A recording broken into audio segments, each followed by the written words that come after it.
నా ఇన్స్టా అకౌంట్కి ఒక అమ్మాయి అయితే వారి నుంచి మెసేజ్ చేస్తుంది, నేను చూడలేదు. ఈరోజు డైరెక్ట్ కాల్ చేసి చెప్పింది వాళ్ళ ఊర్లో ఉన్న ఒక ఫ్యామిలీ కోసం. చాలా అంటే చాలా ఎమోషనల్ అయిపోయా. ఇంకా నా దగ్గర ఉన్న కొన్ని డబ్బులతో అయితే పిల్లలకి స్నాక్స్, ఇంకా కూరగాయలు, ఇంకా సరుకులు కూడా తీసుకుని స్టార్ట్ అయిపోయాం. వెళ్ళే దారే చూడండి, వాళ్ళ ఇంటికి వెళ్ళే దారి ఇలా ఉంటుంది. చాలా అంటే చాలా దారుణంగా ఉంది చూడండి. ఇదే ప్లేస్లో ఒక 5-6 పాకల వరకు ఉన్నాయి. కాకపోతే ఆ ఫ్యామిలీ మాత్రం చాలా అంటే చాలా పూర్ అంట. ఒకసారి వీడియో చూడండి, చాలా అంటే చాలా బాధ కలుగుతుంది మీకు కూడా. దిక్కులేరండి వాళ్ళకి ఎవరో లేరు తప్పించి ఏదో పళ్ళకి వెళ్తున్నారంటే పూట పడుతుందండి. దిక్కులేరండి వాళ్ళకి ఎవరో లేరు తప్పించి ఇవ్వండి. నాకు కరెంట్ లేదు, ఇల్లు లేదు, నాడింగా ఫోన్ అంత అడుపుని వచ్చింది నాడిగా పెట్టుకోవడానికి వచ్చి తినడానికి లేదు. మీకు చిన్న ఇల్లు ఉండి ఇంకా కరెంట్ ఉంటే సరిపోతుంది, ఇంకేం అక్కర్లేదు. ఇంకేమొద్దమ్మా, రెండు నాకు సాయిస్ పెట్టమ్మా తండ్రి.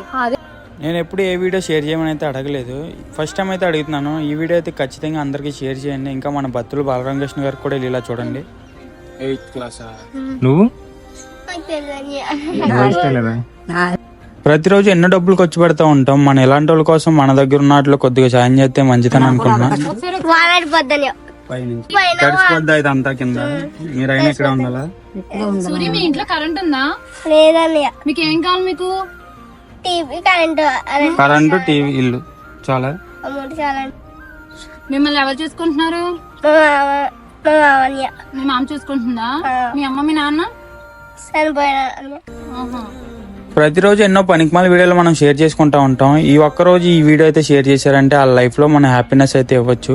ఆ పెద్దవాడికి అయితే బ్యాంక్ అకౌంట్ ఉంది, నేను డైరెక్ట్ ఫోటో తీసి పెట్టాను. మనం ఫోన్ పే నుంచి అయితే బ్యాంక్ టు బ్యాంక్ అయితే ట్రాన్స్ఫర్ చేయొచ్చు. మనలో ఎవరైనా సహాయం చేసేలా ఉంటే చేయండి. వాళ్ళ లైఫ్ లో మనం హ్యాపీనెస్ ఇచ్చినట్టు అవుతాం. ఎంతో కొంత చేయండి, ఇంతనేం లేదు.